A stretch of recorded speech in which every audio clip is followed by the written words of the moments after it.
Good afternoon, everyone, especially to you, ma'am. Good afternoon. So, I am here in front of you to report, the article 336, the acts of lasciviousness. So, when we say acts of lasciviousness is monito siyang tong mga kuan bitaw ka ng mga physical nga kanang mga kuan bitaw mga hipo-hipo bitaw nga mga panghitabo. So, acts of lasciviousness, any person who shall commit any acts of lasciviousness upon other persons of either sex under any of the circumstances. So, kuan ang example ani niya is kanang isa ka teacher or employee bitaw tapos example teacher o estudyante, so pagpanguli nila gitawag niya iyang estudyante nga day ali gud dire, so kanang kuan bitaw kanang gitawag niya sa iyang lamisa tapos giingnan niya nga ang bata nga siksi gwapahan ni mo oy, tapos sabay hikap sa iyang balikat taman diri sa iyang legs. So kana siya ang acts of lasciviousness.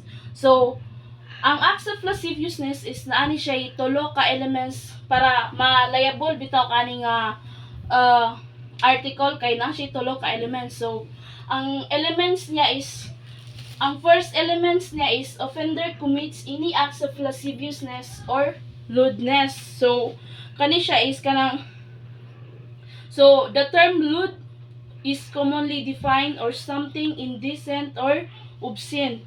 It is characterized by or intended to excite crude sexual desire. So ang indecent kay kanang mga malaswa bitaw nga mga binuhatan sa tao. For example is kanang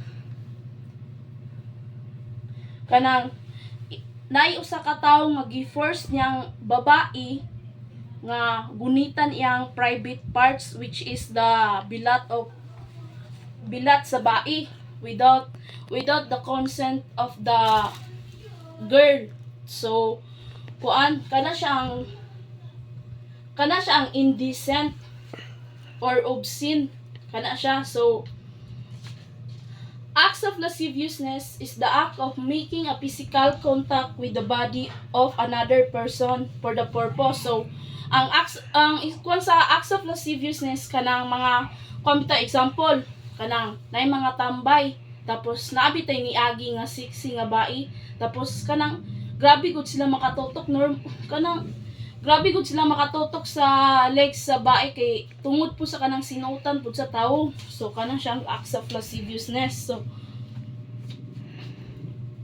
So ang ikaduha kay kuan, ang ikaduhang element sa acts of lasciviousness is act of lasciviousness is committed against a person of either sex. So kani siya is pwede ang victim ani is pwede ang bai or ang laki. So ang offender po dani is pwede po ang bai o ang laki. So wala siya gipili. So example ana is kanang laki to laki. Then kanang gigunitan bitaw iyang penis or kanang private part or diri niya nga without consent.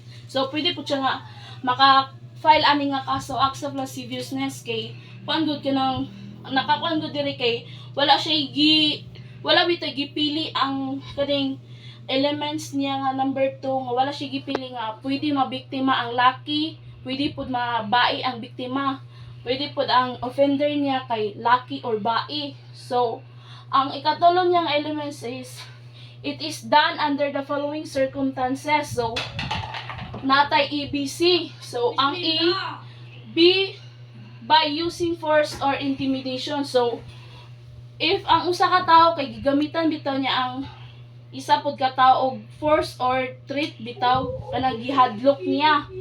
So B, when the offended party is deprived of reason or otherwise unconscious. So ang offended party ani is kanang deprived bitaw siya sa kanang unconscious siya. Example, nay usa ka tawo natulog tapos kanang gihikap-hikap gud iyang paa without consent tapos unconscious siya kay natulog gud. So pwede siya ma-liable ani nga kaso the Article 336 Acts of Lasciviousness.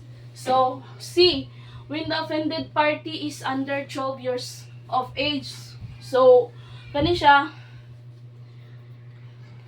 kuan gyapon ni siya, kanang, sani? Liable gyapon siya ani if ang biktima nila is under 12 years of age. So, kanang mga minor de edad nga ilahang ipuipuan, so ma-liable jud siya ani. Tapos kung makakommit ka ani nga certain crime kaniyang mga elements kay iyang penalty kay kuan kanang prison correctional, which is 6 months and 1 day to 6 years imong pagkapriso. Tapos based on my research kay ang piyansaan niya if makakommit ka ani nga certain crime kay 200,000 kay nagian man namo. So mo tong kuan 200,000 ang piyansa if makakommit ka ani nga certain crime. So lewd or lewdness, it is defined as obscene, lustful, indecent, lecherous. It signifies that form of immorality that has relation to moral impurity or that which is carried on a wanton manner. So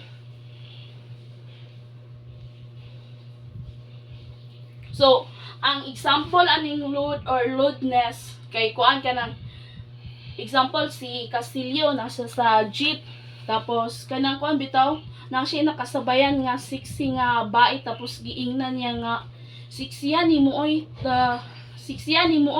tapos gigunitan bitaw niya ang legs sa bae nga kuan. So kana siya ang lewdness, kanang mga malaswa bitaw nga mga binuatan kana siya. So lascivious conduct is defined as a crime committed through the intentional touching, either directly or through the clothing of genitalia, anus, groin, breast, inner thigh, or buttocks with the intention to abuse. So, kani siya ang lascivious conduct is kanang example, ang kanang nay fiesta nga nahitabo, tapos ang kuan bitaw ang